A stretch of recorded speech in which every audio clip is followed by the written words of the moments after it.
কোচবিহারে দ্বিতীয় দিনে পড়লে এসএফআই এবং ডিওয়াইএফআই সংগ্রাম এবং সম্প্রীতি যাত্রা। শনিবার কোচবিহার শহর, কোচবিহার ১ নম্বর ব্লকে ঘুঘুমারি, দেয়ানহাট, দিনহাটা মহকুমা, ভেটাকুড়ি, দিনহাটা শহর, সাহেবগঞ্জ, গোসানিমারি হয়ে সিতাই এলাকায় প্রবেশ করবে এই জাঠা।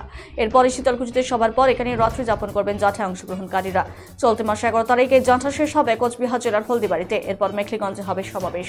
সকলের জন্য শিক্ষা এবং কাজে গ্যারান্টি অবিলম্বে কোচবিহার জেলায় কৃষিভিত্তিক ভারী শিল্প স্থাপন, চকচকা শিল্প বিকাশ কেন্দ্রে প্রস্তাবিত জুট পার্ক নির্মাণ, জেলার দিনহাটা ২ নম্বর ব্লকে ডিগ্রি কলেজ স্থাপন, স্টেডিয়াম নির্মাণের দাবির পাশাপাশি গোটা রাজ্যে শিক্ষক সহ বিভিন্ন সরকারি দপ্তরের শূন্য পদে স্বচ্ছতার সাথে নিয়োগের ব্যবস্থা, রাজ্যের বিভিন্ন কলেজ ও বিশ্ববিদ্যালয় ক্যাম্পাসকে সন্ত্রাসমুক্ত করার দাবির মতো বিভিন্ন দাবিকে সামনে রেখে শুক্রবার কোচবিহার আসাম সীমান্তবর্তী এলাকায় তুফানগঞ্জ ২ নম্বর ব্লকের বক্সিরহাট থেকে শুরু হয় ছাত্র যুবদের এই সংগ্রামী এবং সম্প্রীতি যাত্রা।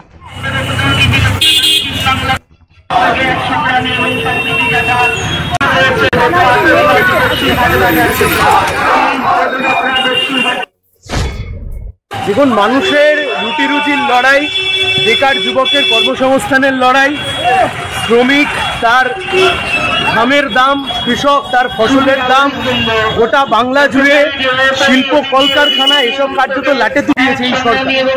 রাজ্যে ছেলেমেয়েরা যাবে কোথায়? আর অন্যদিকে এই যে দুর্নীতি শেষ কোথায়? দুর্নীতির বিচার করতে করতে এখন বিচারপতি আর চুরি করা বিশ্বজিৎ কুণ্ডু দুজনে মিলে গিয়ে এখন শুভেন্দু বলে দোল খাচ্ছে। রাজ্যের মানুষ এখন লড়াই, আন্দোলন, রাস্তায় নামা ছাড়া তাদের কাছে দ্বিতীয় কোনো বিকল্প নেই। সেই চিত্র আপনাদের সরাসরি দেখাচ্ছে এই মুহূর্তে আমাদের ফেসবুক লাইভে।